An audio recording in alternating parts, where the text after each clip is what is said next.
நானும் இப்போ ஜல்லிக்கட்டு இஷ்யூ பற்றி தான் பேச போகிறேன்.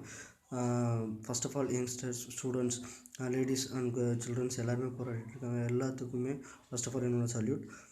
இது சப்போர்ட் பண்ணுங்கள் கண்டிப்பாக. சேம் டைம்ஸ் இப்போ நான் என்ன சொல்ல போகிறேன் அப்படின்னா, அறவழி போராட்டமாகவே நடைபெற்று முடிய வேண்டும்ங்கிறது என்னோட வேண்டுகோள். ஏன் அப்படின்னா, தேவையில்லாம இஷ்யூ போச்சு அப்படின்னா அவங்க போலீஸ் சார்ஜ் எடுக்கிறதுக்கும் சரி, மற்றபடி அரசியல் ஆக்கிறதுக்கும் சரி, ஏகப்பட்டதை நம்மளே க்ரியேட் பண்ணி கொடுக்குற மாதிரி ஆகிடும்.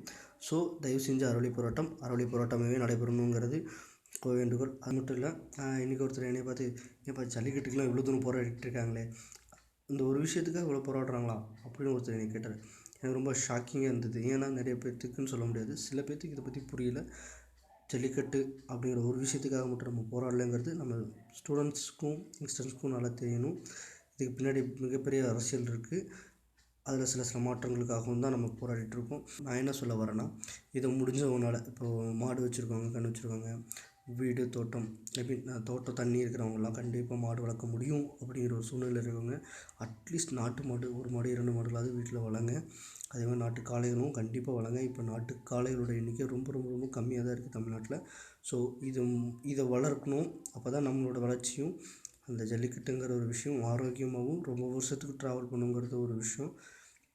இப்போது நம்ம இதில் காளைகள் ரொம்ப கம்மியாக இருக்குது. முன்னாடிலாம் பார்த்திங்கன்னா, நான் கேள்விப்பட்டிருக்கேன், ஊருக்கு ஒரு காளை இருக்கும். நம்மளே சொல்லுவாங்க கோயில் காளை மாதிரி தெரியுது அப்படின்ட்டு. ஸோ அந்த மாதிரி இப்போலாம் எந்த ஊர்லேயும் எந்த கோயில் காளையும் பார்க்க முடியுமான்னு தெரில, நான் பார்த்ததில்ல. ஸோ ஒவ்வொரு ஊருக்கும் நல்ல ஒற்றுமையாக இருக்க ஊர்கள் அனைத்தும் சேர்ந்திங்கன்னா ஒவ்வொரு ஊருக்கும் ஒவ்வொரு காளையை வளர்த்துக்கலாம். ஒரு ஊருக்கு சேர்ந்து ஒரு காளையை வளர்க்க முடியாதா? கண்டிப்பாக வளர்க்க முடியும். ஸோ அதையும் மனசில் வச்சுட்டு அடுத்த கட்ட நடவடிக்கையும் செய்யுங்க. காளைகளையும் வளர்க்கணும். இன்னொரு விஷயம் நான் சொல்லணும்னு நினச்சேன். தேவையில்லாமல் போயிட்டு மற்றபடி போராட்டம் போயிட்டு, இன்றைக்கி ஒரு பையன் ட்ரெயினில் போய் ஷாக் அடிச்சு உயிருக்கு போராடிட்டு இருக்காங்க கேள்விப்பட்டேன். அது ரொம்ப சங்கடக்குரியமும் வருத்தத்துக்குரிய விஷயமாகவும் இருக்குது எனக்கு. ஏன் அப்படின்னா, இந்த மாதிரி விஷயம் நம்ம அவ்வளோ தூரம் கொண்டு போகக்கூடாது. அந்த மாதிரி போகக்கூடாது. அறவழி போராட்டமாகவே போகணும். அந்த பையனை நம்ம பார்த்துட்டு மற்ற யங்ஸ்டர்ஸோடையோ ஸ்டூடெண்ட்ஸு வீட்டில் இருந்து பேரண்ட்ஸ் கண்டிப்பாக கால் பண்ணி வர சொல்லிவிடுவாங்க.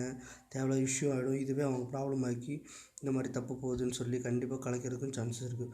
So be careful. மாட்டை பற்றியோ ஜல்லிக்கட்டை பற்றியோ சப்போஸ் உங்களுக்கு தெரில, சில விஷயங்கள் புரியல அப்படின்னா, இப்போ பாதி